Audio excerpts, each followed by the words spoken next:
All right, so we got two panels today.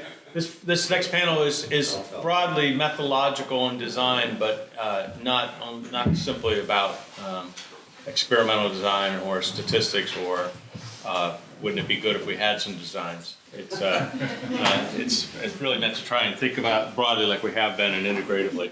And then we're going to have the final panel, which is really kind of a wrap-up, but also trying to think about an agenda. So your task for today is to be thinking about what are the most useful products for you, but also for the field to come from this. Because we had a lot of creativity, a lot of energy, now we have to try and move it towards something that has further utility. So Nancy Deutsch is chairing the front panel, so I'll let her take over. All right, good morning, everyone.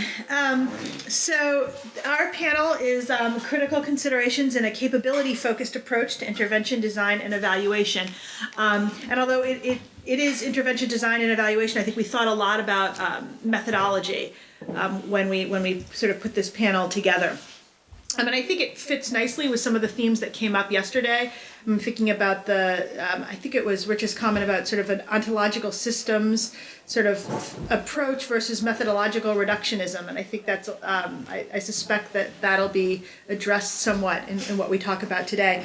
And I also wanted to, we have 4 guiding questions that our panel sort of started with. But I also wanted to mention, I don't know how many of you saw, there was an op-ed in the New York Times on Sunday called Overcoming Physics Envy, saying the social sciences need to conquer their academic inferiority complex. And I thought it was interesting in light of the discussions we're having. Basically, it was written by political scientists, but the basis of it was that the social science adherence to the hypothetico-deductive model of science is limiting, given the nature of social science in the social world, but also that it's actually a misrepresentation of how actual bench science works. And it's interesting because I've heard other science educators talk about the nature of science and the fact that, for example, observation and inference are a huge part of science. And there are whole fields, paleontology, astronomy, that cannot do experiments, right? And that are solely based on observation and inference and developing theory from that. So, exactly. So, anyway, so it's an interesting read and sort of thinking about the interplay between theory and empirical data and how those two sometimes have to be decoupled as well as coupled. So the 4 guiding questions that our panelists sort of approached, in which I don't know if all of them will address all 4 questions in theirs, but will be useful to keep in mind. The first was, how do we bring in developmental theory as we design evaluations of programs? And specifically, how do we relate positive youth development processes and constructs to expected outcomes?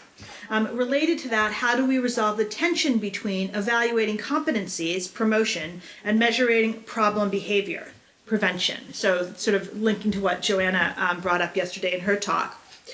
The second question was, in comprehensive youth development programs that are meant to have multiple benefits and interrelated processes of effects. So for example, we provide adult mentors, we keep kids safe, we provide kids opportunities to be helpful to others, and we do lots of other good things, right? How do we create testable models of effects that allow us to identify what works in programs? So again, a lot of youth development programs are much more multidimensional than having a single cause effect, and how do we then measure that? And then can we evaluate the processes of change for comprehensive programs is sort of the question that naturally derives from that. The third major question, and which I think gets a lot to what was being talked about yesterday in terms of thinking about intra-individual change versus inter-individual differences, as well as sort of heterogeneity of promotion versus prevention for different youth, is how do we, and to what extent should we be trying to trace heterogeneous effects on heterogeneous participants in positive youth development programs versus studying program impact on a population as a whole, and the tension between examining individual level processes and outcomes, in other words, the interaction between the youth and the setting, versus program level effects. And given that sometimes programs are small, you have a limited sample size, how do we balance those? The final question was, how are intervention evaluation methods we most depend on limiting us with regards to each of the above issues? So what are some promising and urgent areas for methodological development to be better able to evaluate within a PYD and PYD programming approach? And what role can multiple methods play in studying positive youth development programs? So those are the 4 questions it's a lot of questioning, sorry, yeah, to have in mind as we move forward. So, that's right. And we'll be going in the order that was printed. So Joe Allen, then Catherine Bradshaw, then Doug Coatsworth, then John Nesselroade. And I think people will present from their seats and then go from there. And I'll give you a sort of shout out when you've got about 5 minutes left. So, Joe. Yeah. What I want to do is take one specific example of a program today, and I want to really just try and make a few general points. And I'll take you through the stats and the methods and that sort of stuff in a fairly whirlwind way.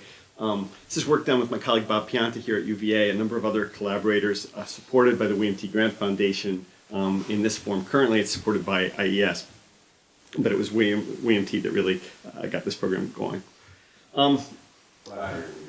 Flattery will get you everywhere. Well, and funding will get you flattery, is what you'll find, right?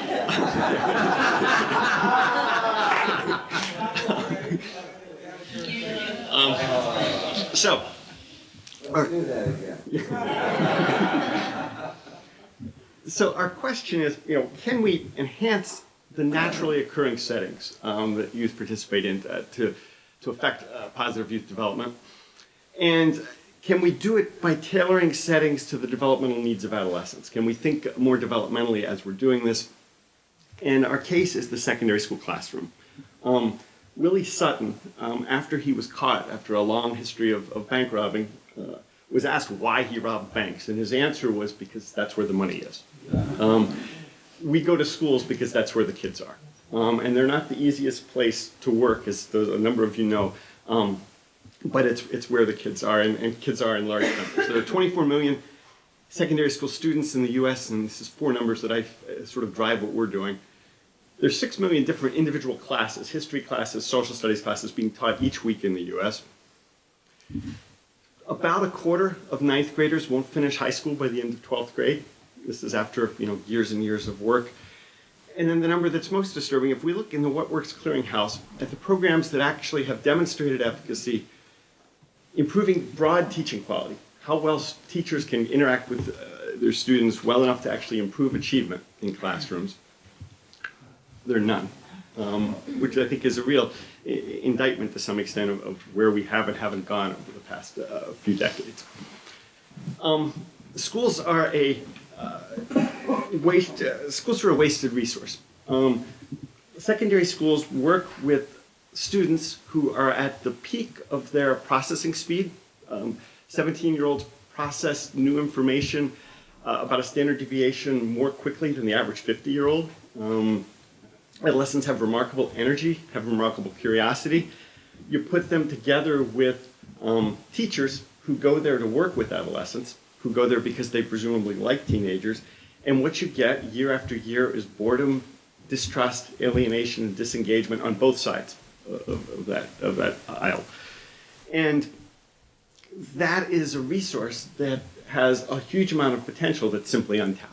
And that's what we wanted to see if we can tap. And our view is relational in some sense. When I say, can we identify teacher-student interaction qualities that predict student engagement and achievement? And the idea is that we're going to tap this. And if you get this idea and tune out for the rest of what I have to say, that would be an okay result. That when people interact with one another in a way that works, when humans get a connection that works, then all sorts of resources, all sorts of energy, all sorts of engagement get unleashed. And you can find happy individuals, relatively satisfied individuals in the most dire of circumstances when they have good relationships. You can find, millionaire Wall Street lawyers who have all of the status and achievement and have none of the risk factors who are absolutely miserable when they don't have the positive relationship. So we're really looking to say, can we take that principle that relationships are going to be key and look at it within the school system and see, can we see what qualities actually predict students engaging and achieving? Can we change these qualities? Will these changes lead to sustainable gains in achievement, which in schools is what we're going to use as our bottom line here? And what are the mechanisms of change? So starting with the first question, we use a system that was Bob Pianta developed in elementary schools, and then he and I got together and put his system together with my interest in adolescence and came up with an observational system to look at what's going on in the classroom. And we essentially look at three broad domains. We look at emotional support in the classroom, which is probably the place we put our most emphasis. And here the issue, in terms of tailoring classrooms to what's going on developmentally with adolescents, is can we make the classroom a place where adolescents get a sense that there's relevance, that there's a positive connection available to them, that there's a chance to interact with peers, there's a chance to be autonomous, and there's a chance to be active. Sort of key developmental needs is what we're really looking at. And we capture that in the emotional support dimension. We capture some of it in instructional support. We look at the ways in which instruction is sort of tailored to meet those needs, and also in terms of classroom organization. And then our hope is that all of that will lead to student engagement. And this is an observational system that we use, and we observe all of these with independent raters. Initial evaluation design, I won't. Initially here, it's going to be just student engagement as we observe it. Initial study is 43 different classrooms, 640 students. It's basically a representative sample. Broadly, nationally, it is probably ever so slightly more at risk than the nation as a whole, maybe 25–30% of students on free and reduced lunch. Probably not more at risk than the public school population as a whole. And we observe classrooms. We videotape observations, and what we're going to start with is simply one 40-minute segment of a classroom we videotape at the beginning of a year. And then we're going to look to see how that relates to academic achievement over the course of that year. And can we see what happens at the beginning of a classroom, beginning of a year, in a way that's going to predict how kids are going to do in that classroom over time. And we use the state standard standards of learning, which is the Virginia No Child Left Behind high stakes test. We look at end of year tests, covariating out the score from the classroom that was most relevant from the prior year. So we're basically looking at a relative change, a relative gain score. Using multi-level modeling and lots of different covariates. And also looking at moderating effects. And what we find is that positive climate, teacher sensitivity, regard for adolescent perspectives, taking into account these developmental needs, are pretty strong predictors of student achievement, as are a couple of aspects of instructional support, instructional learning formats that give students a chance to be engaged and active in their learning, participate in their learning. Put those together, we get a correlation of about 0.32 or a beta weight of 0.32 predicting end of year test scores. Noteworthy just because it's based on one 40-minute observation. This is not some extensive look at what's going on in the classroom. So yes, we can get at the qualities. Can we change them? To do this, we use a program which we call MyTeachingPartner, which is trying to get teachers to reflect on what they do in the classroom, think about it, and then put into place principles based on this observational coding system. We do that with an iterative process. Teachers in this program videotape their classroom. They all get little flip cameras.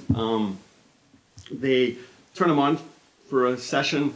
At the end of the session, they take the little smart card out, drop it in a mailer, send it to our group here at UVA, where we have master teachers who review it, given this coding system. They put up video clips of the teacher doing things well in terms of this system on a private password-protected website with questions and prompts for the teacher. The teacher responds to those. They go back and forth. They have a 20 or 30-minute phone conference discussing this, and then develop an action plan. And this cycles through. And they repeat this, in theory, every 2 weeks, in practice more like once a month over the course of the school year.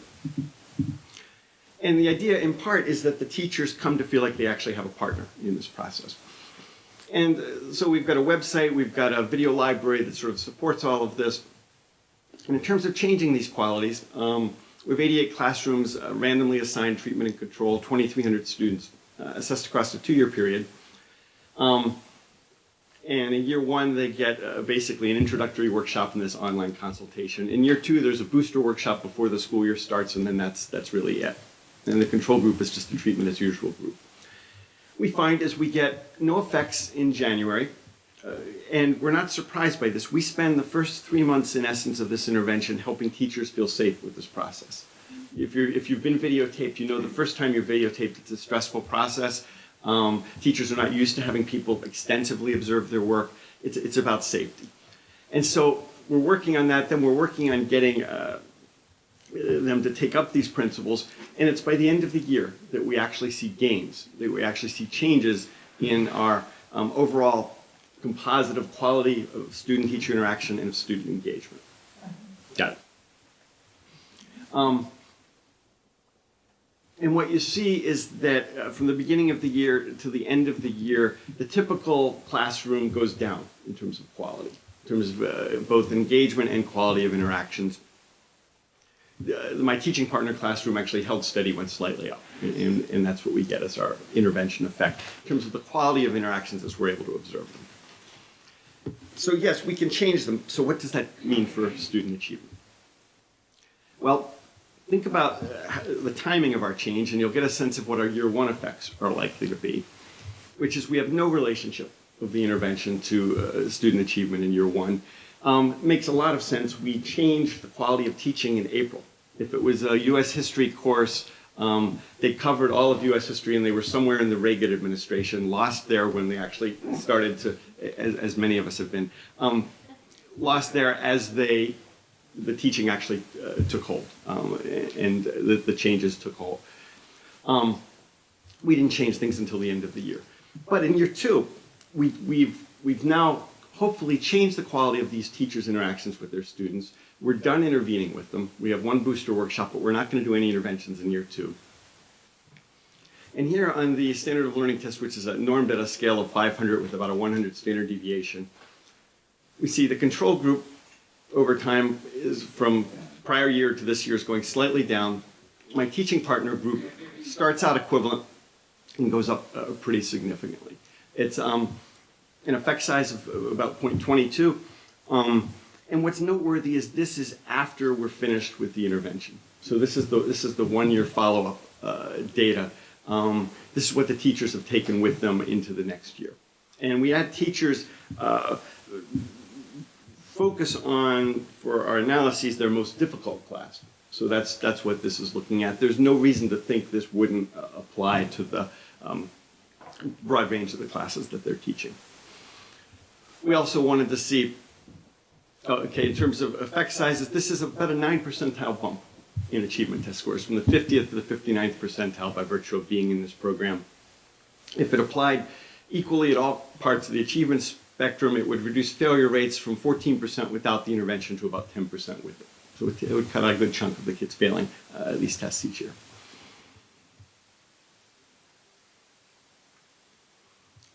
Mechanisms of change. The question is, we've got this change. What's going on in the middle? We did mediational analyses, in essence, looking at our observed student-teacher interactions, and what we find is that we do in fact get an observed indirect effect, that the program does appear to be working, and pretty much all of the effect, or a good chunk of the effect, can be accounted for via those changed student-teacher interactions.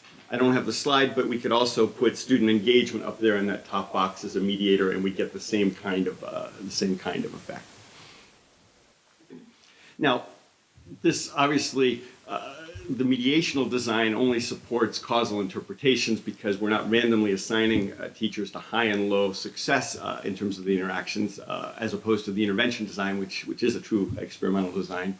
We had some attrition, although it was unrelated to the intervention in every possible way we could look at. Modest significance with a small sample, but we're identifying elements of an environment that actually predicts student achievement, and we're doing it with a developmental focus. We're changing these environmental factors. We're showing that if we do, we can get student achievement to change, and that the changes can be sustained over time and generalized to new classrooms. In essence, what we're doing is, not intervening with students, we're intervening with teachers, with adults. We're changing the setting in which students are are functioning. And we're identifying developmental mechanisms of change linked to the intervention. Cost effectiveness was my final slide. Figure up the resources that this program requires, look at the estimated costs, and it comes out to about $40 per child for this 9 percentile bump in achievement.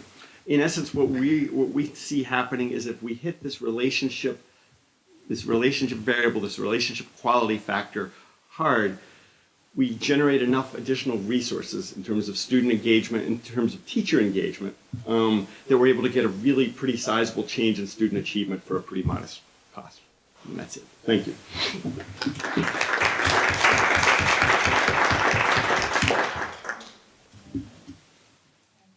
Catherine. Oh yeah, sorry. Pass it around. Well, this is kind of a fun preview because I actually submitted a panel to the Society for Prevention Research on conducting observations and research challenges and opportunities in secondary school settings. And so Joe's team is on that panel and gets to talk a little bit about the work that they've done. I think Ann Gregory from your team is going to lead the presentation. And I'm going to talk a little bit about one of our projects, and Ed is one of our discussants for that. So Ed, you can kind of get your notes together about the session. But I want to talk a little bit about some of the work we have going on in Maryland and some opportunities for us to be able to understand the impact of different school-based prevention models. So I think there's some similarities in our two presentations. I'm based out of Johns Hopkins and the Bloomberg School of Public Health, so we have a slightly more public health kind of approach to the work that we're doing. And one of the models that we've been working with in Maryland is called Positive Behavioral Interventions and Supports, or PBIS, which was developed by George Sagai and Rob Horner and their colleagues, including Hill Walker, out at the University of Oregon. It's a very popular model. They estimate that there are about 14,000 schools across the country that are implementing this model, and we have over 800 in Maryland that are implementing it. These are just some of the kind of highlights about how the model is implemented. And some of the principles, but generally it's a pretty behaviorally oriented model where the schools identify some positive behavioral expectations that they want to promote in all students across all settings. And this model can be implemented in elementary, middle, and high. It can also be implemented in alternative school settings. We even have our child psychiatry unit at Hopkins is now implementing it, and there's some juvenile justice settings that have used the model as well. It has been critiqued in some ways for focusing a little bit too much on the adult behavior and really trying to change the way that the adults are interacting with students. I've done some work integrating positive behavior support with social emotional learning to try to bridge some of those connections there. But it does emphasize having a team process that facilitates the model that's largely comprised of teachers and school administrators. And they set these school-wide expectations and systems in place to be able to monitor the implementation and track it over time. So for those of us interested in translational research, issues around implementation and scale-up, this is an ideal model for us to be able to examine within that. There is a coaching process, so it's a little different than we heard about in the MyTeachingPartner model because it's a live coaching model that happens in the school setting, and most of the initial coaching focuses on the school systems, getting the systems in place. And then there is some coaching that happens to the student support teams about what to do with kids that don't respond to that universal model. It does follow the public health model. It's one of those tiered approaches that we talked a little bit about yesterday. Comes out of public health with regard to a universal system is what's often referred to as the green zone in a PBIS type of framework. And then there's the yellow zone, the more targeted types of interventions, and then the more intensive, the red zone. We have to be careful that we don't call students red zone or green zone or yellow zone to make sure we move out of that. But the other kids will be doing it pretty soon. Yeah, but there is some slippage with regard to the language around that. But generally what you're talking about is trying to have a universal system of support. The PBIS provides that kind of framework. And then you can layer onto it these more intensive types of interventions. If you do work in school settings, as many of you all do, you're probably interested in a response to intervention type of model, an RTI model. This is very similar, and in many states it's been interpreted as the RTI type of model for behavior. And Maryland has been very interested and committed to this model, and in fact since 1999 has trained over 800 schools. My colleague Philippe and I are on the state leadership team for implementation of positive behavior supports that is led by the Maryland State Department of Education. And then we have a nonprofit mental health agency called Shepherd Pratt Health System. So the three entities work together to implement and to scale up this model. So it's important to note that not all 3 tiers are implemented in these 800 plus schools across the state. They're mostly implementing those green zone strategies, the school-wide type of strategies, and setting a framework to do the more integrated work that's scaling up the triangle. Because as you move up those tiers there's much greater need for resources. Implementing something school-wide as a universal prevention is a little more cost-effective than doing one-on-one type of therapeutic work with kids that are not responding adequately to that universal. So Phil Leaf and I were involved in a trial. Phil was the PI and I was the co-PI, initially funded by CDC and then had NIMH funds. And then I have an IES grant now to look at variation in the impact of positive behavior supports. So this builds on the scale-up effort, but within this RCT, we actually included 37 elementary schools, about half of which were randomly assigned to implement PBIS within the state scale-up. So this isn't an efficacy study, this is an effectiveness study because it's part of the scale-up, but occurred within the random. We did include the randomization. Our team did not provide any additional supports in terms of training. It was really part of the state scale-up effort, so we were excited about the opportunity to kind of capitalize on that scale-up. And so over that time, we collected data on about 28,000 students, about 3,500 staff, 5 time points.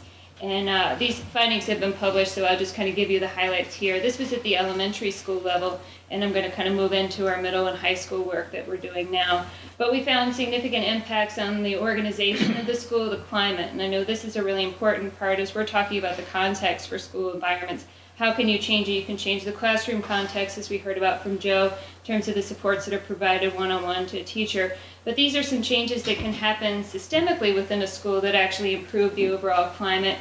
And so we're excited about those, and those findings are also relevant to the implementation quality. That last bullet there, which shows that schools that started with lower levels of the organizational health, that's measured by the Organizational Health Inventory, measure developed by Wayne Hoy. I really like this measure. I use it in all of our studies now. If you're interested in organizational measure, it's one to look at.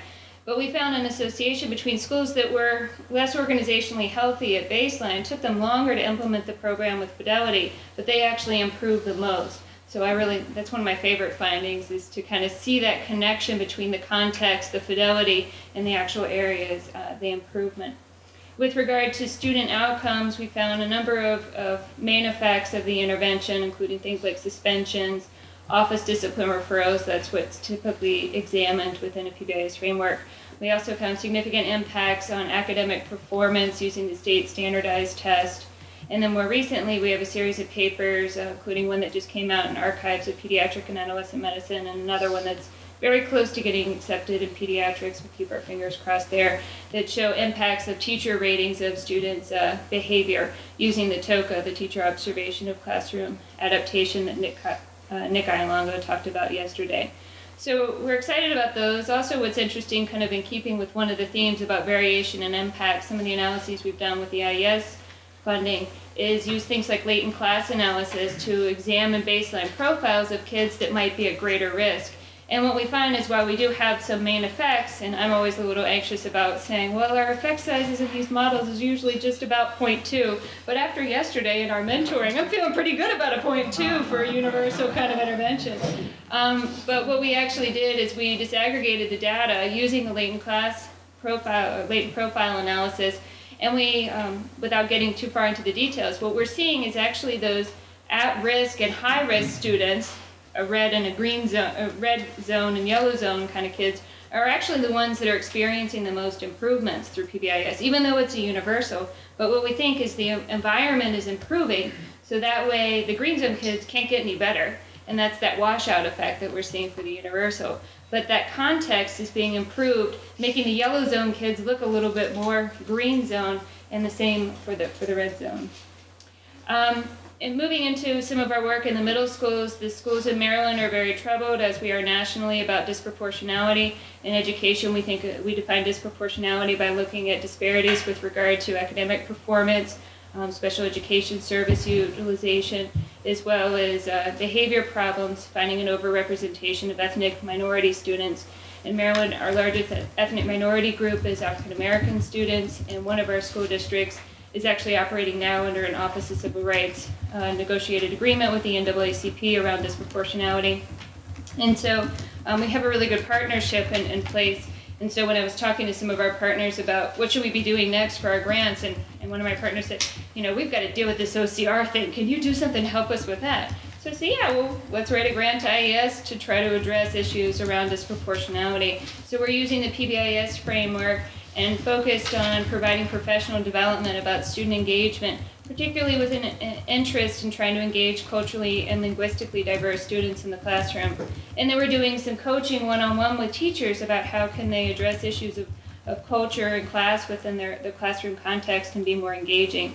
And we're using a model called the Classroom Checkup that was developed by one of our colleagues, Wendy Rinke. It's a little like the MyTeachingPartner, but it's a face-to-face process, and it uses motivational interviewing and the collection of data that's provided back to the teacher. So the teacher's really in the driver's seat about looking at the data that is provided to them about the use of different strategies so they can identify where they want to go. Shifting over to our high school project, so we have a trial that's going on that's funded by U.S. Department of Ed under the Safe and Supportive Schools mechanism. Maryland was one of 11 states to get this. It's a $13 million grant.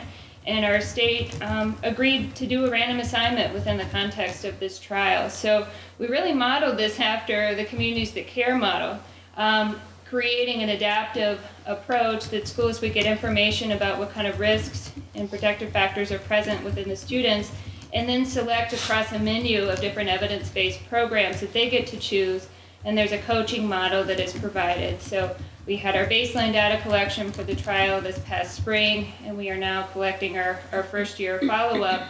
As part of this, we have 60 schools. Our first cohort had 52 schools in it, and we have a second cohort of 8 more that are joining us now.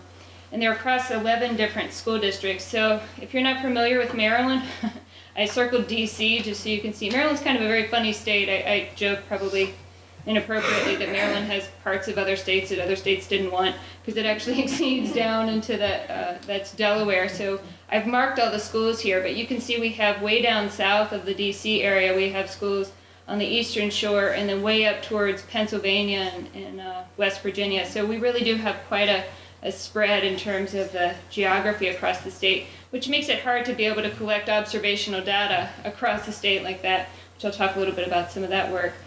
We were driven by the U.S. Department of Ed school climate model, and while it's labeled school climate, I think a lot of these features get at some of the competencies that we've been talking about, like having successful relationships, having a respect for diversity, being engaged in academics. So I think we can reformat the things. And when we talk with schools, they're not interested in things like competencies generally. They really want to try to reduce risk. They want to reduce problems in their schools. They say, promoting social emotional awareness or learning, I really want to cut down on substance use. I want my kids to behave in the classroom. So sometimes we have to relabel things in a way that we market to them that is more relevant to the work that they do. However, we do have a couple of schools that are really well performing, and they said, I want more things on the survey about wellness. So we put more things on there about sleep and dating relationships. I feel like maybe those schools that are kind of higher performing might be able to have the resources to focus on those things and wanted a little more information. So we stood on the shoulders of giants in developing our survey. It has about 150 items. It's developed based on some existing measures that we pulled from. I'm happy to share a copy of it. We have a staff as well as parent reports. And this past spring, we collected our first wave of data. We use a sampling strategy across the different schools in the project. We sampled approximately 25 classrooms, and there's the breakdown, the randomly selected. The staff is voluntary, as is the parent. We've had really bad parent response, and that's an area we're working on, so we don't put too much weight on the parent or the staff data. We do report data back to the schools, and we encourage them to share with families and with students to get their buy-in, and it's all done electronically so they can log on at any time and access their results. and we provide training to the schools, actually training in both conditions about how to use it. But the schools in the intervention condition are the only ones that get access to the evidence-based programs. So we reported data back to the schools, and they were kind of interested in some of them. For example, the 64.9% of students that reported that substance use is a problem in their school. That was a real wake-up call for a lot of our schools to say that the students were actually feeling that there was a problem in their school. Also, looking at another finding that was interesting to us is the nearly 58% of students that thought that students of all races were treated equally. So it's showing that we clearly have some room for improvement in those areas. And with funds from WT Grant, we were able to add on observations to this project. So we collect about 6 days of observational data within the school setting. We have 2 measures that we're using, the assist that Julie Roosby developed that focuses on the classroom setting as well as the non-classroom settings, including events as well as some global ratings. And then we have a typology measure called the safety that our team has developed that looks more environmentally about the school, how it's set up, and how there's interaction between the adults and physical layout of the building and the school grounds. We have a broad menu of evidence-based programs that the schools are implementing here. And I'll just kind of wrap up by talking a little bit about where schools are. Obviously, we're testing the PBIS framework, and so the goal was to select upon the menu to implement other evidence-based programs integrated within that framework. And we thought Oveus was going to be a very popular model because everybody wanted to do the Oveus bullying prevention, and that's why we've had 0 schools select Oveus. Part of it was the intensity of that particular model, so we wanted schools to really plan for another year or two. The 2 programs that were most popular were the Life Skills program, Competence, and the Check and Connect, the mentoring program. A lot of schools already had a mentoring model, and then we kind of moved them toward this more evidence-based model, but those 2 were the ones that people gravitated towards very quickly. And then the CBITS was our indicated program, and some of the schools have moved in that direction, and we anticipate more training for that over the next couple of years. So, hello. Hello. I want to highlight one thing on this slide, and that is I'm at Penn State, but I'm also associated with the Prevention Research Center for the Promotion of Human Development. You can't be there. So You're already there. it's kind of an interesting name. You see a lot of prevention research centers, but this is one that is specifically designed for both prevention and promotion. Fully integrated into that. So, how many of you remember the 4 questions that we're supposed to address? Why is this night different than every other night? Excellent, excellent. So then I can continue. When I looked at those 4 questions, just like all of you, I thought, okay, question 1 is 1 day, question 2 is day 2. What I want to talk about today, I'm not going to talk about trials. There are a lot of trials that are going on at Penn State and through the Prevention Research Center, but I want to take a step back and I want to talk about some basic ideas. You'll see that some of the things that I'll say touch on what was brought up yesterday. And I want to talk about theory and measurement. I want to talk about competence as a developmental phenomenon. So I want to get into one of our questions. I want to make a few comments on intervention design, and then also a few more comments on new methods of analysis that are being promoted in prevention science as a new way of moving prevention science and trials forward more quickly. My graduate program was at the University of Minnesota, and I worked with Norm Garmezy and Ann Maston, and I was actually very fortunate to be Norm Garmezy's last PhD and Ann Maston's first PhD, so it's kind of a nice thing. I worked on Project Competence. As a quick overview of Project Competence, 205 children from urban schools. They were recruited in Minneapolis primarily by going to teachers and to principals, and Norm asked them, do you know of children who are doing well despite all you see in their lives? And so he was very interested in trying to understand this concept of resilience. And at that time, it was being called invulnerability, and there were a lot of debates about what it is. Well, there's still a lot of debates about what it is, but Norm was one of the pioneers. It is a normative sample, and they've done follow-ups after 7, 10, and 20 years with excellent retention. So kids now now they're beyond age 30 with about 90% retention. It's a multi-method, multi-informant program. The objectives of Project Competence were really to examine competence across time. Norm came out of a risk research paradigm. And one of the things that he recognized is despite risk, there are a lot of kids who are thriving, a lot of kids who are doing well. And his idea was the foundation of that is competence, that building competence allows kids to do well despite exposure to risk, adversity. But the question was, what's competence? So part of the work of Project Competence was defining competence and trying to understand competence across time in a developmental perspective. Looking at the quality of adaptation among children, both exposed to risk and adversity and not. And then look at various predictors of competence over time, individual and family predictors that might be related to competence. So one of the things that Norm and Anne emphasize is the interdependence of these concepts. Now, I don't know that they would really approve of the yin-yang. That might not have been their style, but it's kind of my sensibility. So Mindfulness. So I was steeped in these kinds of dualities that you heard Rich talk about. That oftentimes we split these things, but with Project Competence, they were always considered part of the thing, part of the person.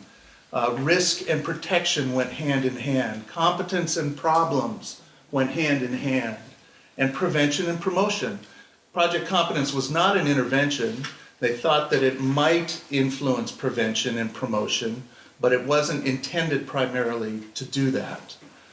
So sometimes when people talk about risk or protection, competence or problems, prevention or promotion, I sometimes have a hard time wrapping my brain around that, because for Project Competence and for me, they've always been very intricately linked in this interdependence. This quote from Lois Murphy in 1962, we use this quote to illustrate that for a long time we've had this problem focus despite all of these great things that are happening. So this tension between what do we emphasize, problems or positive development, is not new. It's been there for 50 years.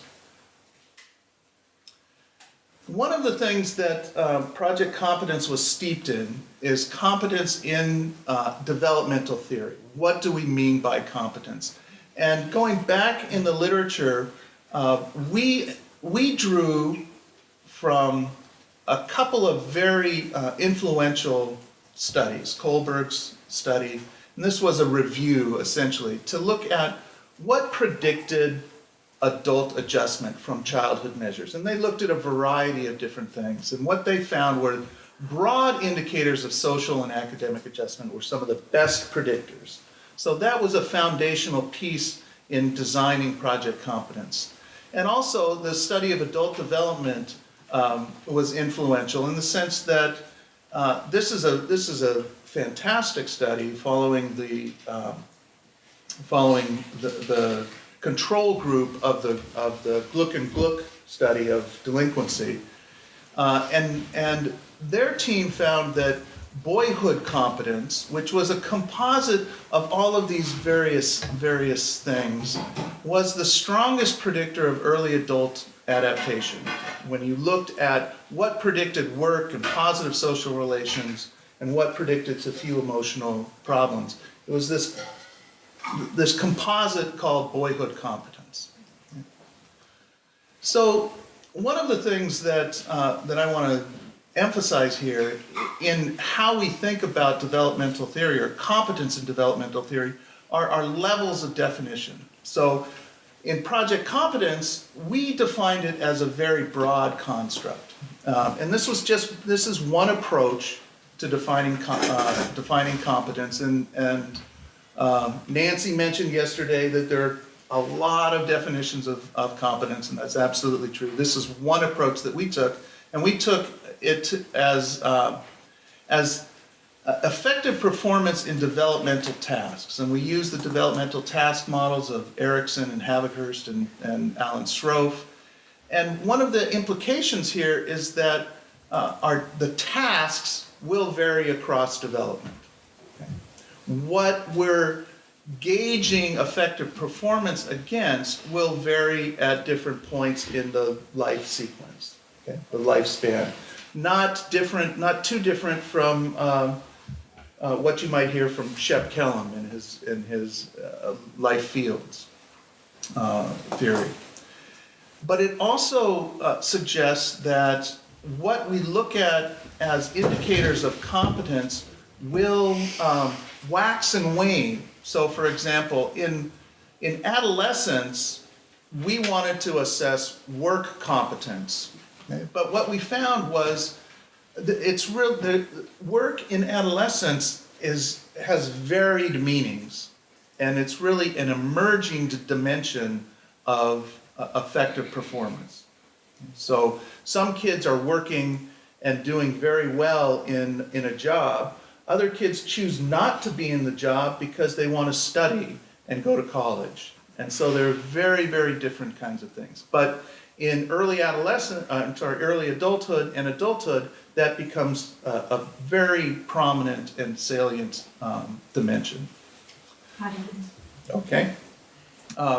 Competencies, on the other hand, are narrow band. And so what we've done is in Project Competence, is we took a very broad perspective, multi-informant assessments, interview, self-report, parent report, laboratory measures, and we looked at how we could classify all of these variables as either meeting our definition of competence or falling into other dimensions of stress, personality, self-concept, attributes or skills, or resources. And we reduced those competence measures, just the ones that went into that competence characteristic, into broad dimensions. And what we found in this data reduction method was that broad indicators of competence came out, social competence, academic competence, and rule abiding or conduct across all time points. Then work, as I mentioned, came in during adolescence and adulthood. We also assessed happiness and well-being and civic engagement in adulthood. Our developmental theory was that we expected early competence to predict later competence, but we were also interested in what we call turnaround cases. How do youth make use of new opportunities, especially in adolescence and early adulthood? Okay. So here's a model continuity of competence that we tested. Would academic in middle childhood predict academic in adolescence? Would it predict job, et cetera, et cetera? And the highlights of this is that, yes, there's continuity of competence. Academic predicts academic, social to social, but there's also significant cross-domain relations.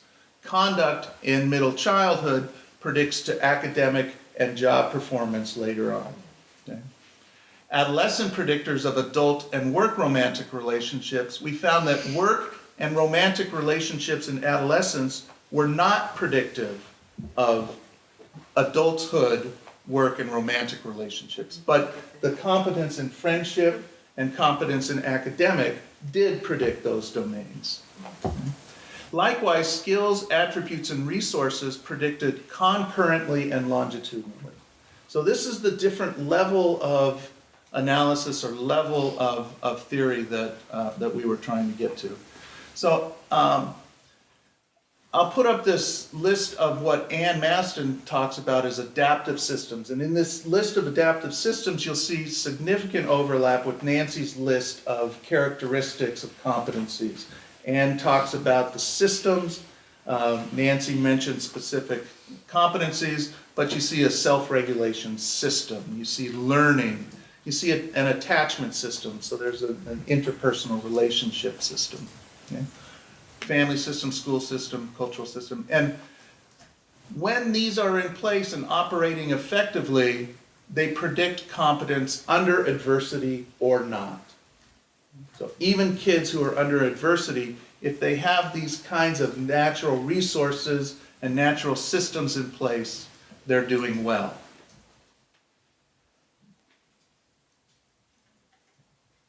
I'm going to skip that one. No, actually, I'm not going to skip that one. There's one point here that I want to make, and that is the competence is cumulative, and there's also a developmental cascade. So early competence and resources in one domain can predict to another domain. So we see this cascading effect across development. Okay. So in this model, you see externalizing behavior at time 1 can predict academic at time 2. Academic at time 2 predicts to social competence at time 3, and so forth. So the implication is that interventions or theory about development needs to take into account a variety of different domains of competence. So one of the things that Project Competence does is it gives us a very broad model of development. But what it doesn't do is it doesn't give us the specificity for intervention models. What we need is more specific models about what we are doing and why we are doing it developmentally. Okay? I just want to put this up here because we talk about complexity of Clearly, this is development. Say clearly. Clearly what you see. But we've seen that the importance of our logic models for trying to understand what we're doing in interventions. And obviously I don't want you to understand all of these different pieces, but the idea here is that we need greater specificity in trying to understand exactly what's happening within our interventions. We've talked a lot about our interventions, but many of us don't really know what happens in those interventions, but we talk about them as if we do in some ways. You're here.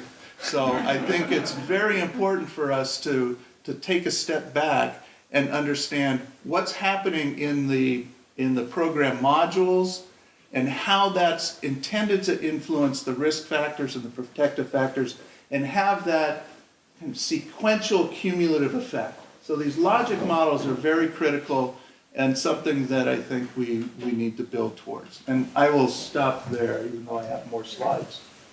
I talked about this much faster last night in front of the mirror. I want to thank the organizers for inviting me to make a few comments. I learned a lot yesterday. My talk is somewhat abstract, but I don't know enough to be concrete. However, I did see several places where I think this work ties into questions of interest. So I will, and I of course over-prepared, I have about an hour's worth of slides, so I'll be shifting rather quickly. But this is some work that I've been doing now for a few years, and in my dotage I've decided it's time to stir the pot a little bit and try to make a few things happen. And so this is partly a result of that work. So my title actually is at least a triple entendre, but I won't go into that. Here are three major premises that I will rely on. They're self-explanatory, I think. The second one may be more disturbing to some than others, but I think it's important to think about latent variables at least some of the time. And they give us an excuse at least to work on measurement issues that are interesting. Now, let me move ahead. Think about a data set bounded by persons and by variables. And there's an assumption, implicit in most cases, that a person is the same person across all those variables. But there's also an assumption that a variable is the same variable across all those persons. Otherwise, we couldn't organize data into a data matrix. And that's the piece I want to challenge. And I think in doing this, it actually may blur the distinction a little bit between quantitative and qualitative research. But I'll let others make that point. Now, suppose that a measured or observed variable is not the same from one person to another. And some examples, we even though we have a common language, we use many of the words differently. There's a lot of work on response specificity in the physiological and psychophysiological areas. There's a lot of evidence about how the nature of a given test changes over time, over trials, whatever it may be. So there are lots of reasons to raise a question about the integrity of a variable across different occasions or across people. So on the left you see the familiar data box kind of idea, but what I'm doing on the right is taking a section of that data box and breaking it apart in the sense of uncoupling those pieces because the variables may not be the same from one person to another. Doing that results in what you see on the right, which is just a series of variables by occasions data, one for each person. And that's what I've been using as a multiple P technique kind of design. And here you have the basic idea again of intra-individual variability, but we're considering multiple people, so it's also looking at similarities and differences in patterns of intra-individual variability. Now let me just skip ahead. Data that we work with looks something like this. It's basically a multivariate time series. This would be data for one person over many occasions of measurement on several variables. And we're interested in how to structure that fluctuation across time. Sorry, there's a path diagram with arrows and boxes and circles, but I need to use this for a minute. This is it's just basically the P technique factor model, which has been around for 50, 60 years, and this is essentially a 2-factor, 6-variable data set for one person. And the assumptions are clear, namely that there are no structural differences across all the occasions of measurement, but there is fluctuation going on, and that is what we're representing.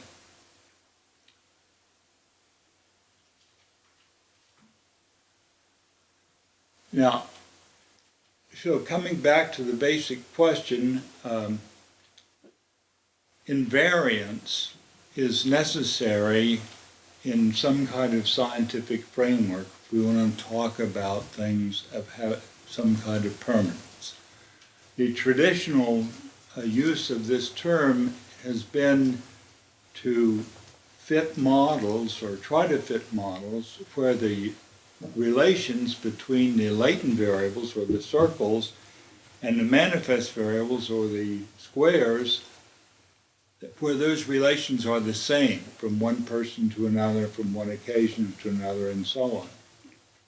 Well, we've tried to challenge that idea and say, no, a latent variable may look different in terms of what is manifest from one person to another, from one time to another, and we've heard many examples of that over the last day and a half.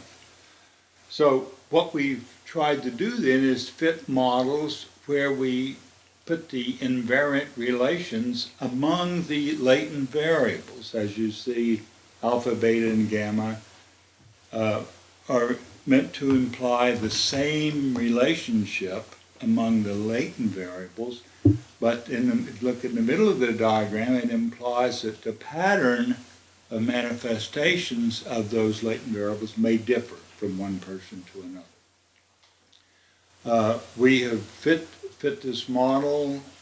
It does work, and there's a paper that just appeared recently in Applied Developmental Science that shows that this is a testable, statistically testable idea. So it can be rejected, but it can also be fitted to date. So that would be one way of trying to deal with the question of measurement, where you think it may look different from one context to another. What we're looking for essentially is a way to separate the subjective, ideographic, individual pieces from the normative, nomothetic, general pieces. And one way of trying to conceptualize that is this way, where we have general relations among the latent variables, whether they're causal or just correlational is not the issue now. But for different individuals, the pattern of those constructs can be different. So you can have your cake and eat it too, in a sense that it's possible to recognize individuality, but basically filter it out of the relations that you're looking at that you hope to have a more general kind of characteristic. Moving that idea ahead, there's something called dynamic factor analysis, which represents the repeated measurements, but now we have relations among the latent variables over time. So there are lag 1 relations, lag 2 relations, and so forth. That is one idea of a process. And it may not be the best idea, but it is a start at a rigorous way of talking about process as something that is a pattern of relations across time. And we have a paper under review now that shows that this model is identifiable, can be tested, where you free up those loadings from the latent variables to the manifest variables. What this means is that the process could look different from one individual to another. But again, as I say, this is a testable idea. It can be rejected. Or you may fit the model and it not be rejected, but those relations may amount to zilch, in which case you don't really have a process. But at the same time, if you think about a process like PYD, and it's a new concept to me, maybe it is represented in the ongoing flow of behavior, and it's how that's conducted that in fact may represent successful development or successful behavior. Not some outcome, but the process itself as it goes on. 5 minutes? I'm doing well. I can go to and I just want to say a few words about generalizability, which also came up a lot yesterday. And that is that I think if we're talking about mechanisms and processes, the generalizability issue has to be looked at differently than the traditional way we look at it. Come on. There. And there are two general pardon the expression, approaches to thinking about generalizability. One I think of as kind of a top-down idea, where you impose generalizability on the findings by using large, diverse samples of individuals, and what you find then applies to all these people. But there's also a bottom-up version, which is to let generalizability accrue gradually by determining, what can be aggregated in some meaningful way. And those are very, very different. But the top-down approach, in some cases, I think is a mistake, although we know we're pushed in that direction by review groups and so forth. Oh, you need a representative sample. Mm-hmm. You don't need a representative sample for some kinds of questions, and it will only get you into trouble because you'll be averaging across a bunch of things, and it just averages out to nothing. So,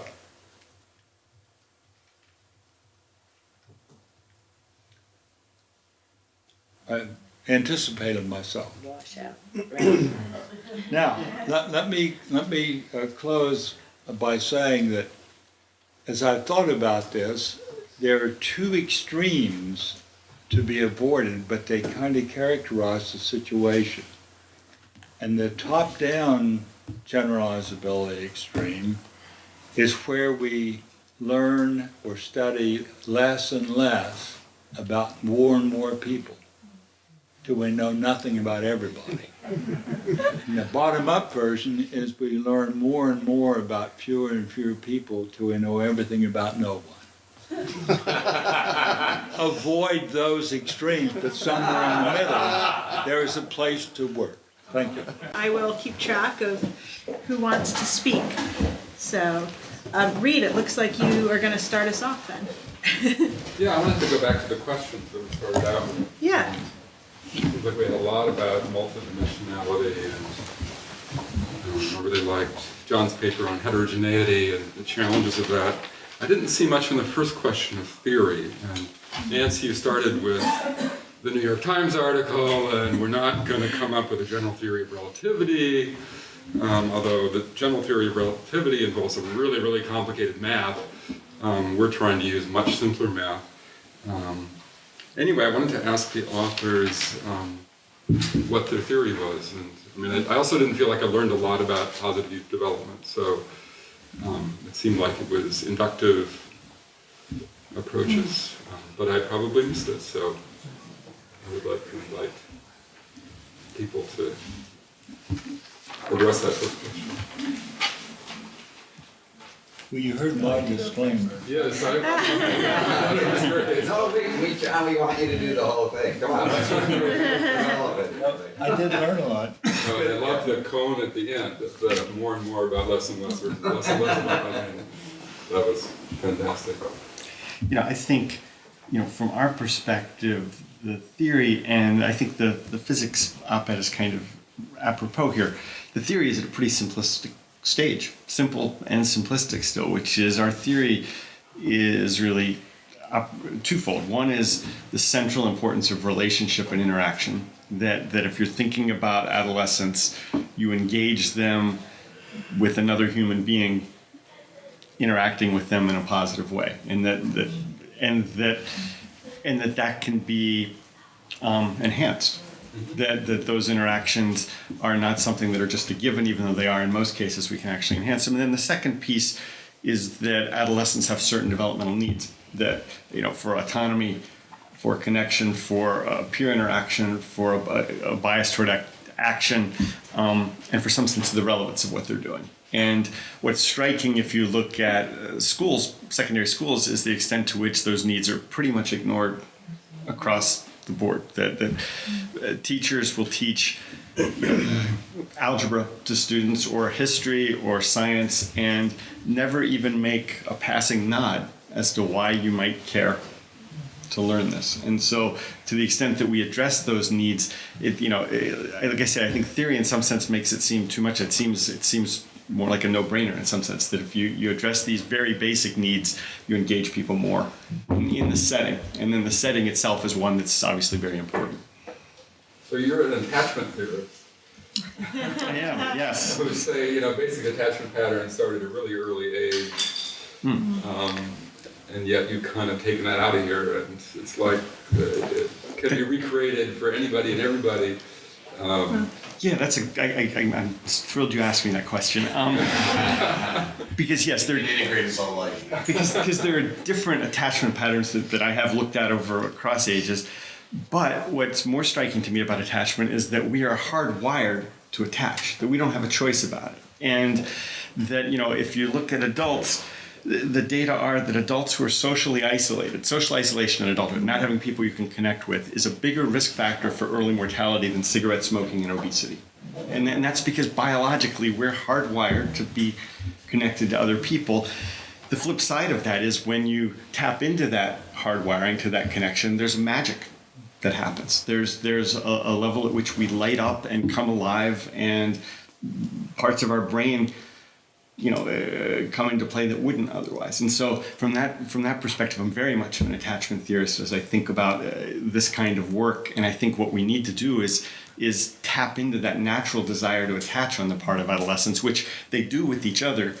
And until 100 years or so ago, adolescents did this with adults, that there wasn't such a sharp distinction between the adolescent world and the adult world. We've now segregated them off from the adult world, but they're still eager to have those relationships if they can have them in developmentally sensitive ways. But the orchids who started out life with really negative attachments may be very avoidant of attachments. Absolutely, but desperate to get them. I mean, it's what we found in we found in some of our studies of teen volunteering, and it's what other people have found here. Those are the kids that, on the one hand, are hardest to work with, but that you actually get the most bang for the buck when you do work with them. That, my guess is, when we've looked at our at-risk kids, in this sample, at-risk classrooms respond somewhat, and these aren't very strong findings, so I'm not going to make much of them. The at-risk classrooms respond somewhat less well to our intervention in terms of changing teacher behavior, but the kids actually make slightly more gains.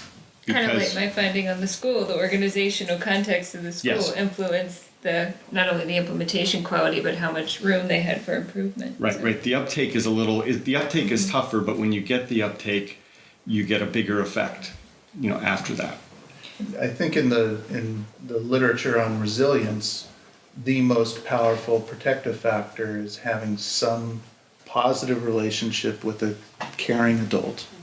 Could be a parent, could be an aunt, uncle, coach, something like that has a very profound protective effect. One data from the Ad Health study that Michael Resnick and Bob Blum and others have focused on issues around school connectedness. So in particular, that form of connectedness was a very robust protective factor for a wide range of health risk behaviors. And I think actually the school connectedness is one of those competencies or strengths that schools are more comfortable talking about. And in terms of our work around school climate, we kind of hang a shingle and call it school climate because that's the buzz of what people are interested in these days in our work. And that was what we were required to focus on given the RFP for the grant. But I think there's one core component. We have a good scale on school connectedness, and that's one thing that really resonates with our community and school level partners is that they want kids to want to come to school and feel safe and feel connected to the others in the building, and that's something that they can get an idea of what that looks like, and I think they feel that that's somewhat in their control, and so they like the idea of targeting that particular strength or asset. And that's more of a property potentially of the school as well as of the child, like are you able to connect with others versus are there people that are available to be connected with.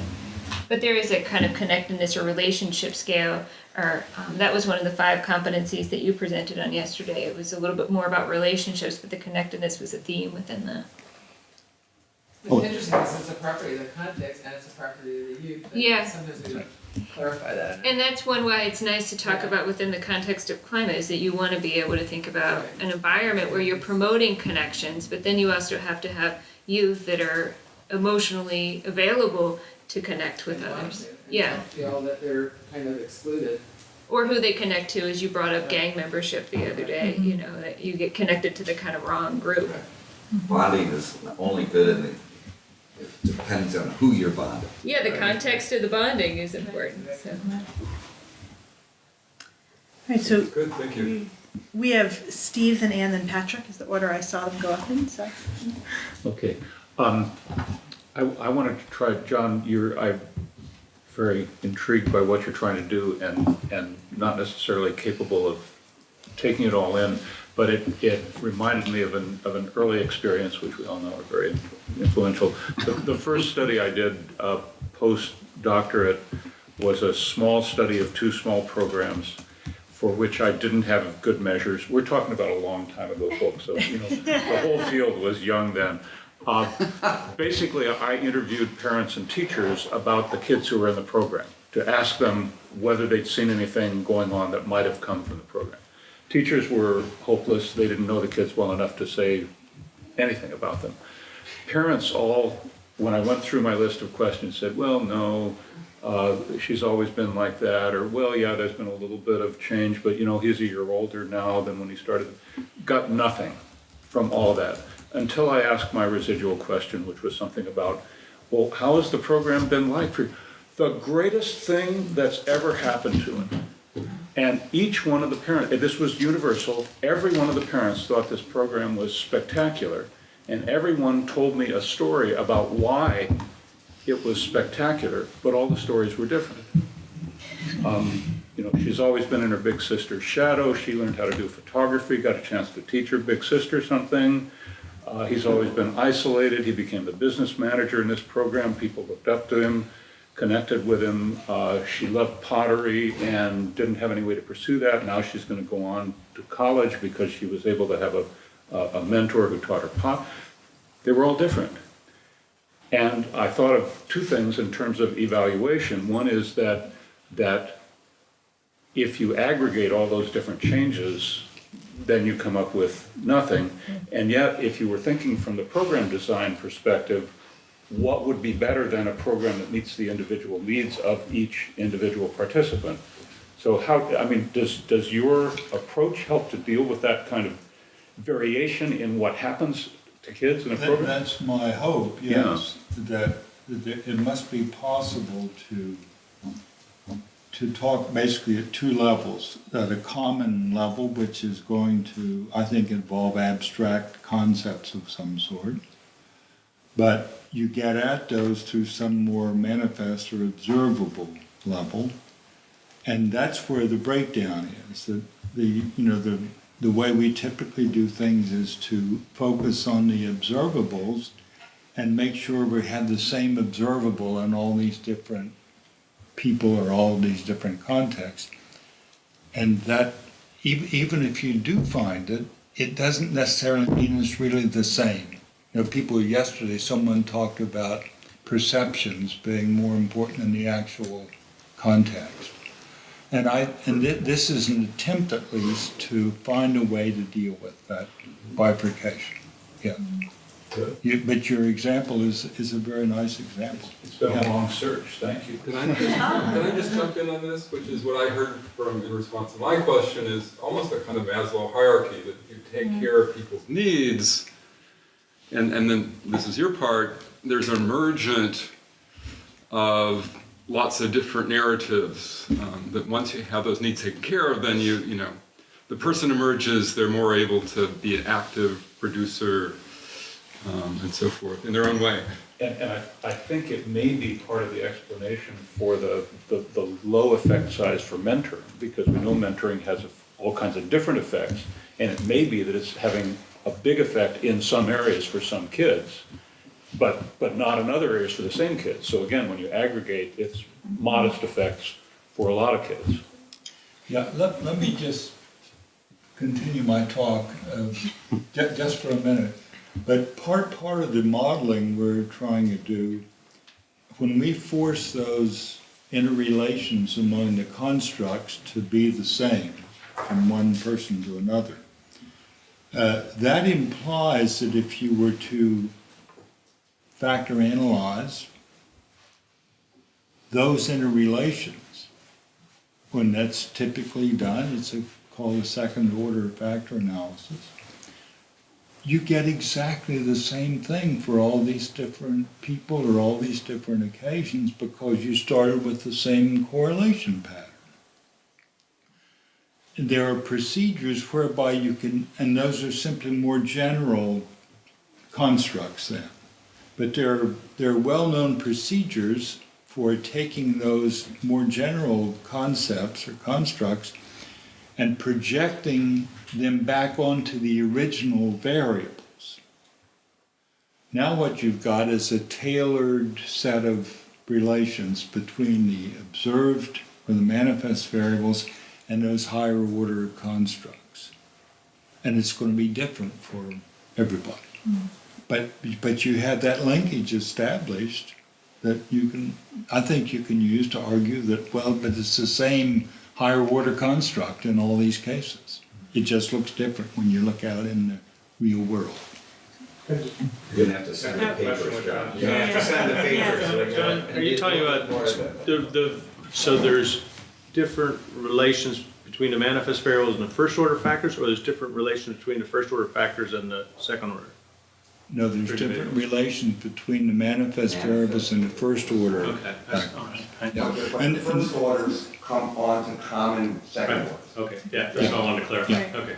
And to me, it's basically a filter that you're using. It's a method of filtering out idiosyncratic features that only mess up your measurement procedures, but if you don't get rid of them, they also attenuate the relationships you're going to. Yeah.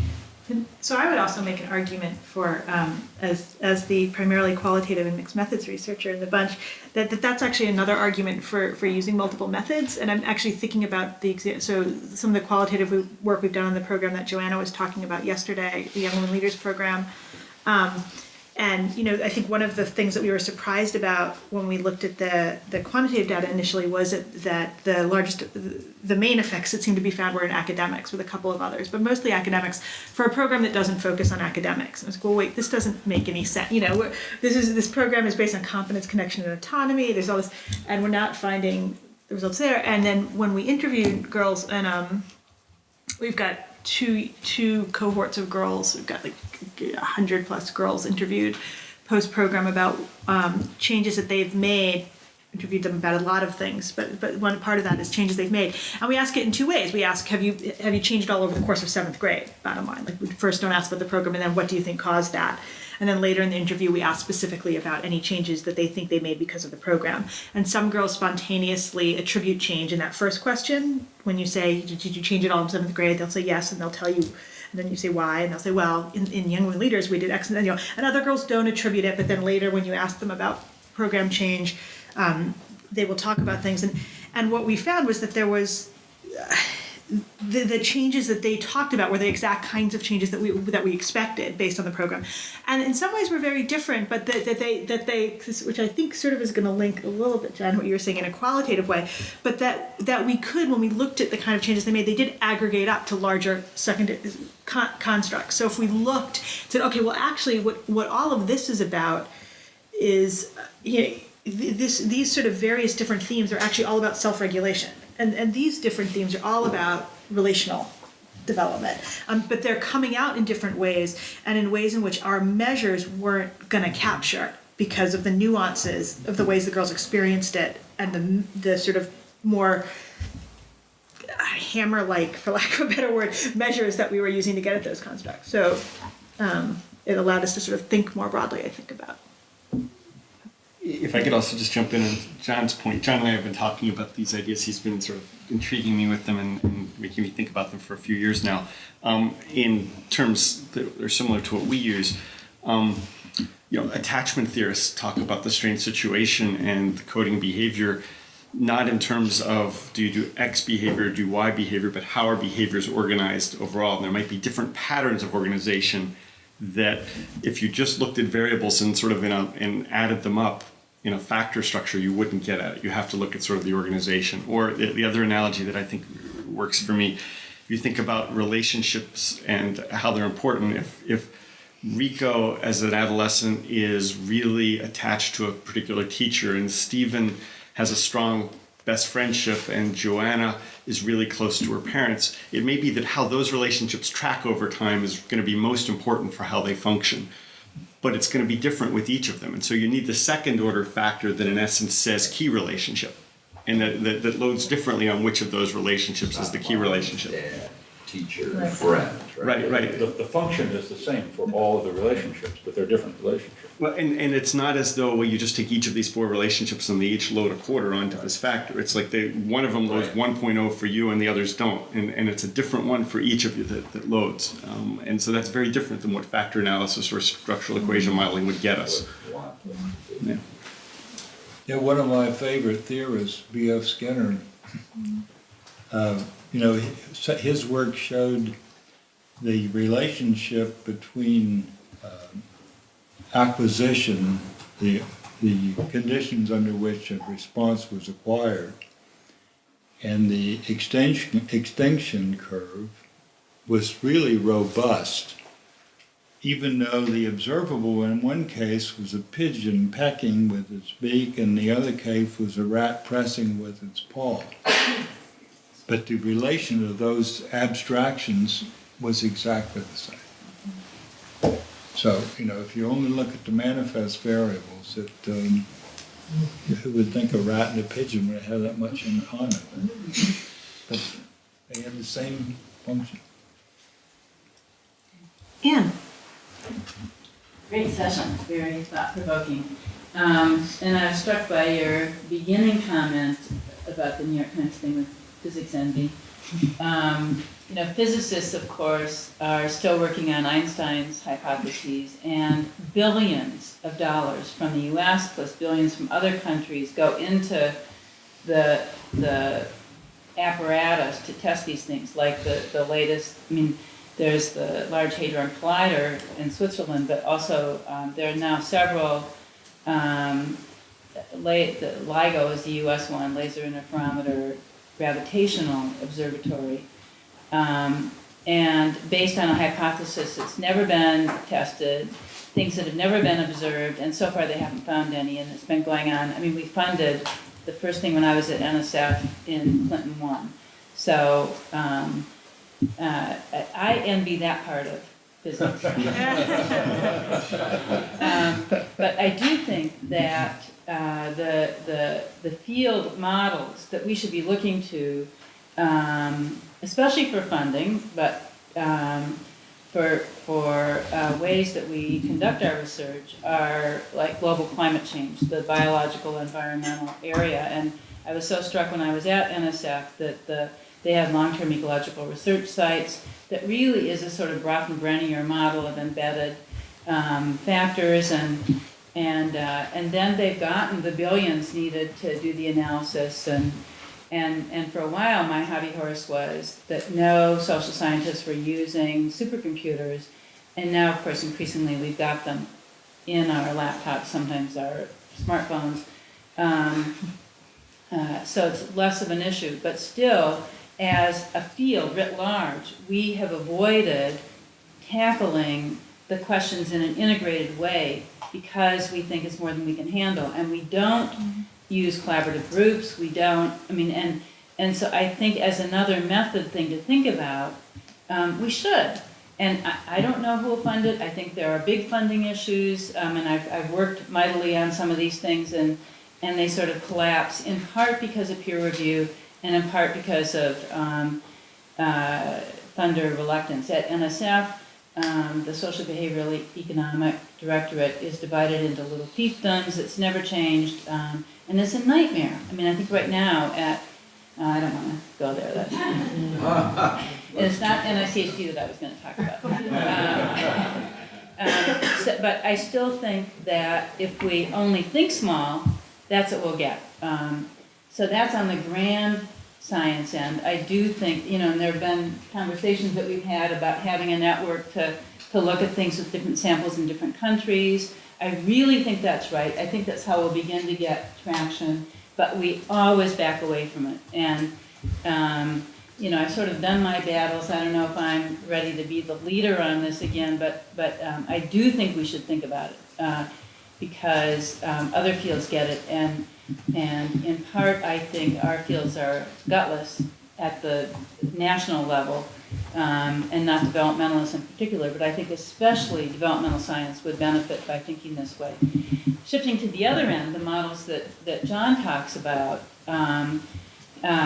which you can also do with these bigger approaches, of course, but I'm glad for the reminder about it, because I tend to shift back into the old ways of looking at things, and I'm doing a piece of work right now where I think we should be using that. We're looking at sort of, I think we've got subgroups of people in it, and because it's low, we're looking at some low base rate phenomena like heavy drug use and severe delinquency, and it would just be natural. But I think people are and journals are so stuck on these other approaches that I'm glad to know that the Journal of Applied Developmental Science is responsive, and I think we need to I mean, it's more a different way of thinking about the issues, which I think is especially relevant for developmental science, that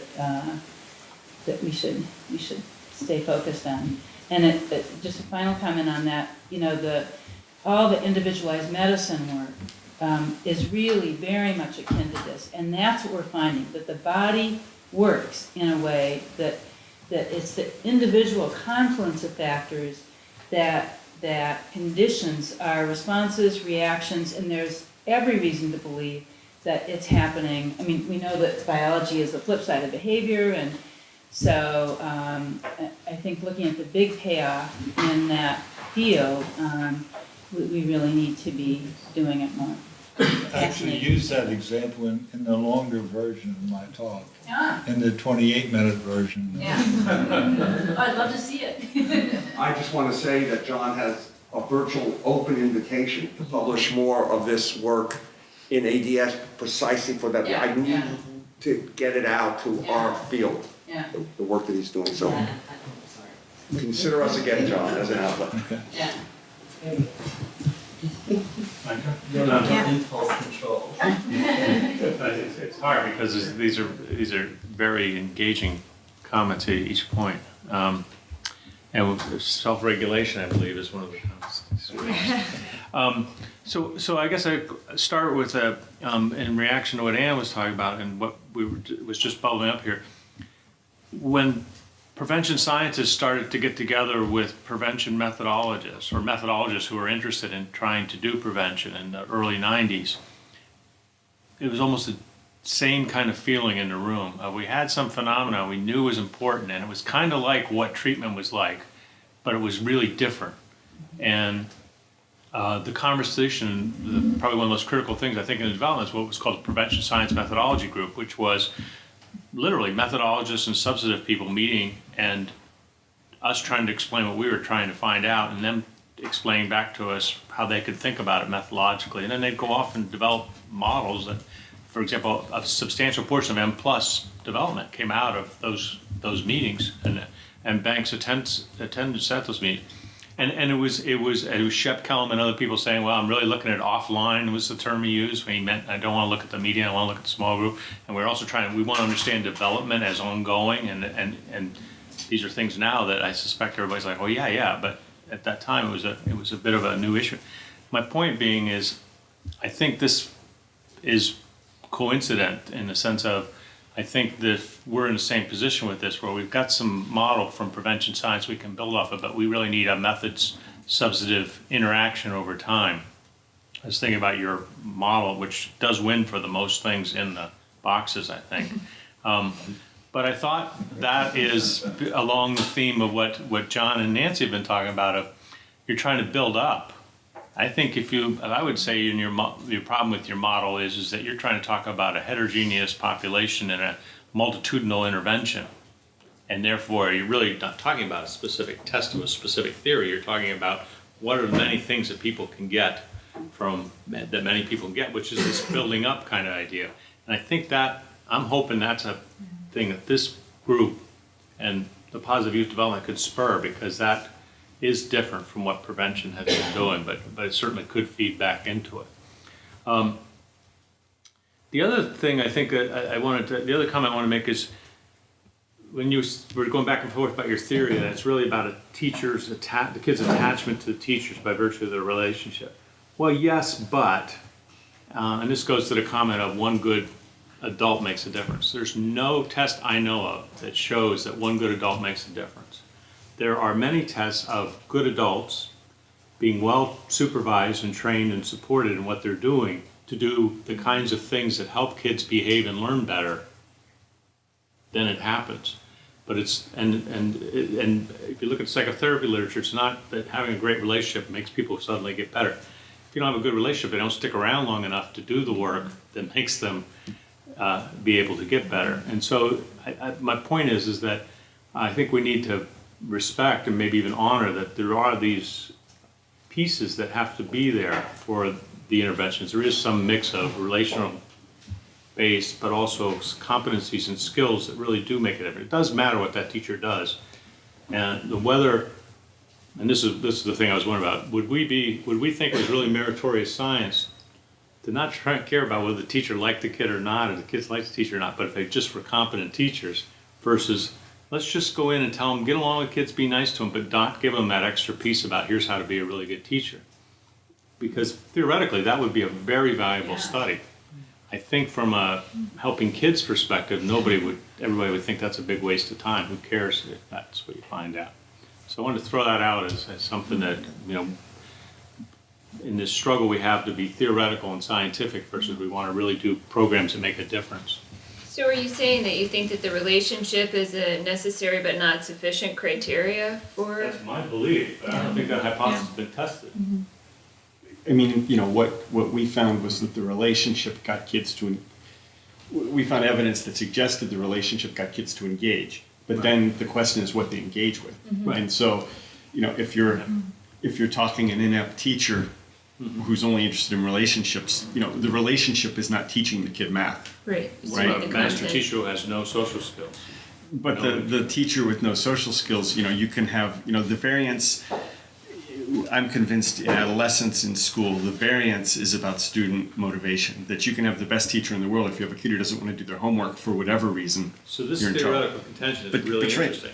Yeah. Would anybody be interested in this as a prevention trial? Let's be nice to the kids versus let's get really skilled at teaching. I don't think that. Well, it's just like, it's like parenting, we've done this, we know the words there, you have to have an affective relationship and be parenting skilled. It's called authoritative parenting. We've done it for 15, 20 years. It's the same in the classroom. I don't think we're gonna find any difference. It takes skill to be able to be a master teacher, but part of being a master teacher is actually how you engage kids. And so that's, an activating background knowledge for all the kids in your diverse classroom, et cetera, et cetera. If you don't attend to that, you're not really a master teacher. So It's partly a question in of a lot of different ways. So. It's partly a question of where both are important. Where are we most lacking? Are the teachers in high school most lacking in ability to convey information in a meaningful way, or are they most lacking in the ability to engage the adolescents in the information that's trying to be conveyed? But I think it's the latter. I think it's a false dichotomy, because I think if you're not conveying the information, if you're not engaging the kids, then you're not conveying the information effectively. So you can't just be a buddy. Right. No, right. So that's what we're trying to, It might be, it's part of the cohort that Joe's involved in, is I think interesting, and that's the ruler project that starts with emotional literacy, and they use the class to assess it. And what they're finding, interestingly, is, and it's part of their theory, that they find changes in emotional support the first year. They don't find changes in the instructional support or classroom management, but in the second year, the emotional support mediates the change in instructional and classroom support. So it's sort of getting at that, not in as simple in it. But that's the kind of thing that this field is going to get to. I don't want to take too much about power with this term, but this meritorious science. That's what I think. As I was listening to this, how do we get that to that point? Well, but their theory is they want to change the emotional support first, when they interestingly found that they didn't get in the other things in the first year, but in the second year, they did get it, and in fact, the emotional support mediated those changes and does Right. mediate, not cause only the outcomes of the kids. I think you need to study the transcripts, and maybe you're doing this, of the interaction between the coach and the leader. I mean, Absolutely. if there's a skills component, you know, we need to understand what they were focusing on, what were the issues, how was the coaching, how did the coach do it in a way that was not upsetting, that was seen as supportive, and especially what are the specific teaching issues that were improvable. They start with a positive event. They don't give the teacher the negative. The first thing they look Right, at is yes, that was good. positive, so they try to get the teacher on their Yep, side in yep. a sense. The way that we do it with the classroom checkup model is that we collect a lot of data on the classroom environment, the layout, the organization of the classroom, do observations of the teacher as well as the student behavior and interactions between the two. And then we visually provide feedback to them. And we, again, use the color coding, and so that way they're on this kind of continuum from red to green across several different domains. And then we use motivational interviewing strategies so the teacher can choose which of those areas that he or she wants to focus on. So it could be the emotional aspects of the classroom, it could be behavior management, it could be opportunities to respond and how do you engage the students. It could be a variety of different areas that she or he gets data on, and then they're able to choose that. So you have a bunch of wisdom you give to the teachers? Yeah, and basically? then once they choose what they want to focus on, then we have a set of evidence-based strategies that we recommend to them about how to, increase opportunities to respond. That's one that you all have as well. That's a strategy of increasing student engagement. Like, how do you do it? Is it more global or is it directed to individual students? The other point that runs through this, and you're getting at it a little bit, and John's talk gets at it, there's great heterogeneity in take-up of this. Like for the Review for Science, they asked us to describe that. It's if people have seen spaghetti plots where you basically look at individual teachers and how they change. And when you compare our treatment group to our control group in terms of the spaghetti plots, what you see is kind of spaghetti on both sides. But for the treatment group, you see about 30% of the teachers that are on just a clear upward trajectory. So it wasn't really what I expected, which is you'd kind of see just a little more upward slope of the whole thing. It was more like we had 30% of the teachers who probably had a 0.6 effect size on their kids. The other 70% probably not so much. There's obviously, and that's oversimplifying a bit. But if we were to stop to say getting back to the point that was made yesterday about proving what we're doing versus improving it, if we were to say, what are we doing that's hitting those 30%? What's the transcript that distinguishes that 30% from the 70% we're not hitting? What other factors? We could probably, dramatically increase our effect size, but that's not something we were set up to kind of do, but it seems like a natural next step to say, how do you bolster something that you think has some effect? Have the recordings of the coach teacher We interaction? we didn't, and and that would have been an issue for the teachers who were feeling unsafe enough with the whole process to begin with, although actually probably more an issue for the coaches. I would look at the attachment history of the 70%. I bet they maybe have more difficult, I think that's probably they're more resistant, they don't think kids can change. They don't think they can change. They They don't don't trust think they can people. change. They're holding on. Yep.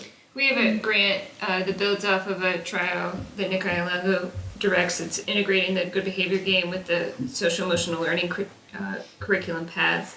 And so we collected very rich data on the teachers as well as the implementation. So we have a grant to IES that's close to getting funded. But what we're trying to look at is what teachers actually respond to the implementation and then the coaching supports. Because you can't really, in a real world scale-up effort, coach everybody. You can't spend 2 or 3 hours, with every single teacher on a monthly basis. So what we're trying to do is identify profiles of teachers that are kind of naturally most likely to implement the program with very little support beyond the initial training, and then the teachers that really need more intensive support. And then that way, and then similarly using this framework of red, green, yellow, is that you could have teachers that probably, no matter how much you're going to support them, they're not going to be able to implement this intervention because they don't care, they're burnt out, they don't want to be in the field. And so for our coaching process, so this is a tailoring or adaptive type of process, that you probably want to focus on those middle of the road teachers. Those are the ones that you're going to be able to move the most because you're going to be able to probably move those into being green zone teachers and through this kind of coaching process. And I think that's where you kind of get the differentiation, and it's a latent process of being a green, yellow, or red teacher as to whether those classes don't really exist in reality per se, that we do latent class analyses to identify who these teachers are based on their profile of implementation.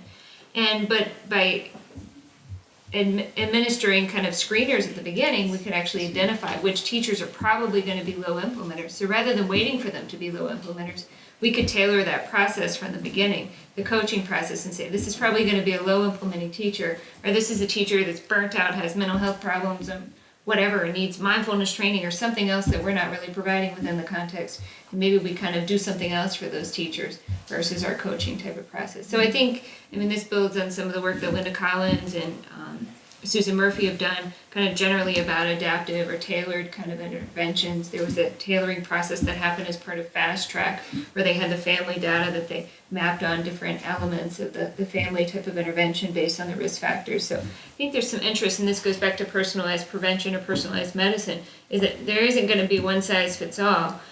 Even within a universal kind of framework, you're going to get that differentiation and responsiveness. But could we try to predict a priority rather than waiting for people to fail in response to an intervention? Can I just add one thing? I'm sorry, just because it sounds like we don't really have a good model of attachment or connectedness in adolescence that's anything even close to our attachment theory of young kids. And we just kind of all grabbing at straws on what they need and how it looks. And it seems like we could even look at the primate literature to kind of draw on, are there some evolutionary kind of, biological ways that adolescence is linked to connectedness, that attachment becomes connectedness, and what does it look like? And it just seems like just listening, you'd be like, we're going all around, and I think you need this, and teachers need that, and we don't really have a theory, or it's not just your reflection on your early attachment style. So I just throw that as a challenge that I think we might think about. Well, good. I'm glad to hear that, since I'm about to submit a grant on studying in-depth adult-youth relationships to a foundation that will remain unnamed. So I'm happy to hear that we need to develop a theory in this area, because that's part of the... maybe just coming from Franz de Waal's talk at SRA, but the primate, where do we get all the attachment stuff, Yeah. To look at this adolescent, you need different kinds of bonds. You need to enter the world of work, you need to enter the world of romantic relationships. Well, I don't know about how many primates that would have to enter the world of Well, work. It might be a little too complex for that particular But you can animal. start there where we started with attachment. I'm just saying we still got kind of fixated on identity development during adolescence and we sort of lost the thread. so we've got about 4 minutes left, and I've got 4 people, Steve, Margaret, Reed, and Dale. Margaret, since you've got your hand up now and you haven't spoken yet, okay, so Steve will skip you. Okay, so Margaret, there you go. I just think there's, I don't want to forget the comment about heterogeneity. The bottom line is that in terms of just this recursive relationship between the student and the teacher, they serve as a context for each other. And support, on the one hand, support needs to be perceived and experienced as supportive. And so it may well be that some teachers may need a lot more in terms of the coaches, in terms of even one dissertation, it was interesting to suggest that this is a school level analysis, that those teachers who have greater access, say, to the principal, that level of support, really matter in terms of school level outcomes for the students. So it may well be that teachers need different levels of support, because otherwise what you're offering, say, will not be experienced as such. So I just think that's really important to keep that in mind. I also think that in terms of this recursive relationship and our ability, therefore, in terms of the process from John's work to be able to, if you will, test this out, I think it's the emotional climate that's provided by each. Another example in terms of our research, consistently, the student's perception of negative teacher perceptions matters hugely. So to the extent, for example, that you can have an impact on the teacher's in essence, perception experience of the students as a function of, for example, we know from data that to the extent that the bullies in urban classrooms in particular, to the extent that they can't turn off this sort of this reactive coping style, which is bravado behavior. They can't turn it off when they get to school. And so a dissertation suggests that there is this, the teachers can be fearful of students. And you are not going to embrace in terms of what you know as a teacher. In terms of content knowledge of the teacher, is not going to be expressed if, in fact, the teacher is emotionally fearful of the students that she is committed to teach. Yeah. So, there are lots of things that at one time in that same school that you're going to have to address. So I think having a theoretical framework, that is broad enough to accommodate, if you will, the necessary coping of each, given the relational character, needs to be addressed. So I think PBES does that, so it helps us a whole lot. Because there is this heterogeneity that is a part of the process that you have to address, and designing, therefore, supports. Because otherwise, support is not going to be experienced as such, and you're going to miss the opportunity to show an effect in terms of the outcomes for the students, because they serve that purpose for each other. I hope that's clear, but I do think that there are ways of thinking theoretically about these recursive processes engaged in by each. And I think Baltus's work really helps us to understand, from a soft point of view, what this means from an adult perspective. And we know enough in terms of the salience of identity processes to know how important it is for the students. So I just think that designing programs that address both at the same time are absolutely critical. And, there are demonstrations of that. Dale. I'm struck by a couple of things. The tendency sometimes to spend so much time looking across everybody to see what the effect is, and the need to look within instead, and that came out nicely. For me, it goes to the not only not trying to just prove but improve, but also to improve for different youth in different ways, and how to look for that becomes very important.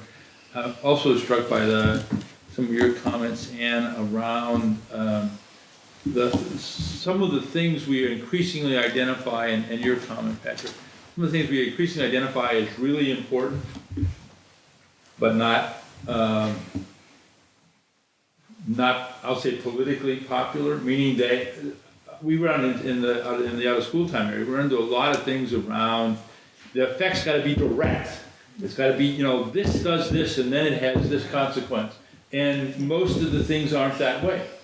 And so how do you study the non-directness and the important factors that mediate those non-direct processes becomes a really critical, important part of this, particularly when you combine development and prevention sciences and stuff.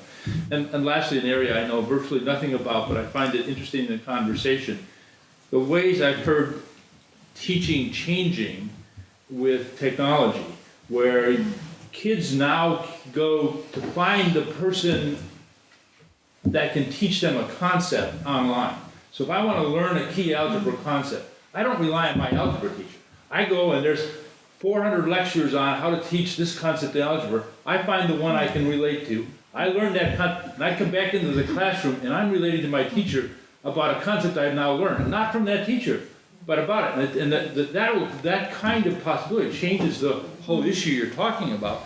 And that kind of future of accessing knowledge from multiple places and then needing to integrate it in some fashion changes changes the role of adults more broadly, whether teacher or youth worker or parent. And I think that's a fascinating way to think about that in terms of the kind of test you're talking about. Yeah. But of course, not all kids will either have access or be motivated to do such things. So those, you're talking at the complexity you have of any other kind of process, where it could be selection, it could be opportunity access, it could be circumstantial, it could be, it looks really important, but turns out it's not really. Yeah, I mean, but I think it's still valuable to try and. Yeah. And it could be that the teacher's job becomes to motivate the kid to go to those websites and to get that information. That's the adult role.